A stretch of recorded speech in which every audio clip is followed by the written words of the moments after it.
Welcome to my YouTube channel Modi Mechanical Engineering Tutorials. In this video, I would like to explaining about carbon dioxide molding process, or you can say in simple way CO2 molding process. So let us see into a CO2 molding process. So basically carbon dioxide molding, which will be also known as a sodium silicate process. So that process is one of the widely used process for preparing molds as well as the cores. So basically that will be the fundamental process that will be used to making a molds and cores.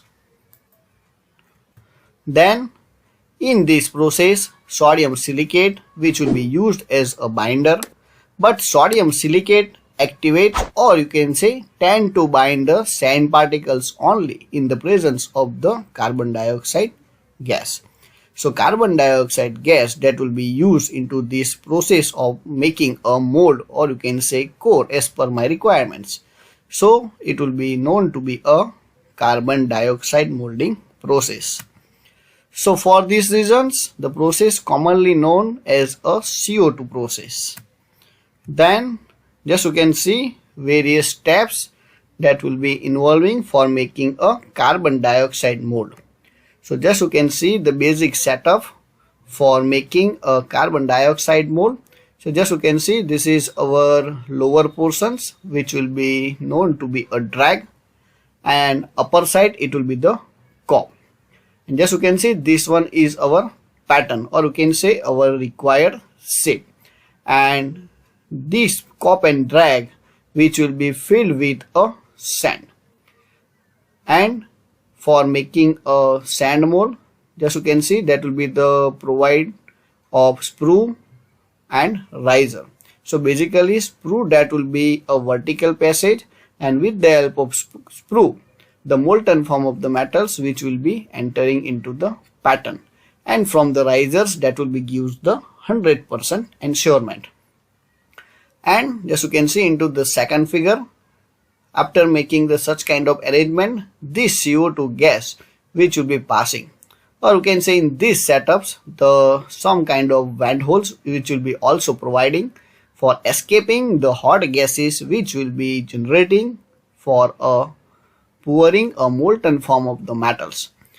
So CO2 gas that will be passing through the particularly that sand molds, or you can say into a cup and drag, so which will be making a backing, or you can say it will be hardened. So that will be increasing the strength of the sand molds. So after removing the patterns, it will be look like this and making a getting systems. So just you can see here that will be the pouring cup. So basically into the pouring cup molten form of the metals it will be collecting, and that pouring cup it will be connected with the sprue. And just you can see at the second end of the sprue which will be connected with the getting systems. So what happens, the molten form of the metals which will be collecting into the pouring cup, and that will be transforming via sprue towards a cavity. So this is our cavity, or you can say my required shape, and fill by a molten form of the metal, and onto your another end just you can see that will be the riser. So riser gives the ensuring for a 100% filling of this cavity, as well as during the solidification process shrinkage of the metals, so that additional molten form of the metal which will be providing from a riser. So that will be the basic functions of the risers. As well as these risers it will be also used for escaping the hot gases during a filling of the molten form of the metals. So it will be also reducing the casting defects. So let us see the different steps for making a carbon dioxide molds in details. So basically the suitable proportions of the silica sand and sodium silicate binder. So just you can see 3 to 5% based on a sand weight are mixed together to prepare the sand mixture. Then the additives like aluminum oxide, molasses, etc. are added to impart the favorable properties and to improve the collapsibility of the sand. Then after That will be the basic steps we already learned into a mold making process, or you can say green sand mold making process. So basically for making a such kind of sand mold, so the pattern is placed onto a flat surface with the drag box which will be enclosing it. So here that will be the drag box. First of all, this pattern it will be placed onto this and fill with the sand particles around the patterns into a drag box, and the sprinkling of a parting sands, so that will be not sticking with the patterns. So that will be the similar kind of steps we followed for a green sand molding process.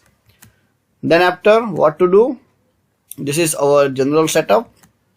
So the drag box is filled with the sand mixture and rammed manually till the top surfaces. Then after, what to do? The rest of the operations like placing of the sprue, riser pin and ramming the core box are similar to that of the green sand molding process. Then just you can see in this figure shows assemble scope and drag box with the vent holes. At this stage, the carbon dioxide gas is passes through the vent holes for a few seconds. So this will be just you can referring into the B figure, or you can say these figures. So from here the CO2 gas is being passed. After this, the sodium silicate reacts with the carbon dioxide gas to form silica gel that binds the sand particles together, or you can say the chemical reaction is given by, so basically Na2SiO3, or you can say sodium silicate plus CO2. So by the passing of the CO2 with Na2SiO3, so that will be converting into Na2CO3, or you can say SiO2. So that will be becoming silica gel by the passing of the CO2 from this. So basically the sprue, riser and the patterns are withdrawn from the mold and gates are cut into a usual manners that will be similar to as our green sand molds, or you can say dry sand mold process. Then after, the mold cavity is finished and made ready for pouring the molten form of the metal. So finally you will get such kind of arrangement of the pouring cup, sprue, gates, cavity, riser. These all are the vent holes. Then after, some of the advantages like this: instantaneous strength development by the passing of the CO2 gas. So the development of the strength take place immediately after carbon dioxide gases is completed. Then another, since the process uses relative safe carbon dioxide gas, it does not present sand disposal problems or any odor while mixing and pouring. Hence, the process is safe for human operators also. Then some more advantages like very little gas revolutions during the pouring of the molten form of the metals. Then talking about some of the disadvantages of the CO2 moldings, and that will be poor collapsibility of the molds is the major disadvantages of the process. Although some additives are used to improve these properties for ferrous metal castings, these additives cannot be used for non-ferrous applications. So that was the biggest disadvantage, or you can say limitations of CO2 molding process. Then after, the sand mixtures has the tendency to stick to the patterns and has relative poor flowability. So that will be also one kind of limitations. There is a significant loss in the strength and hardness of the molds which have been stored for extended period of times. So that is the major issues with the help of the CO2 welding process. Over gassing and under the gassings adversely affects the properties of the cord sand.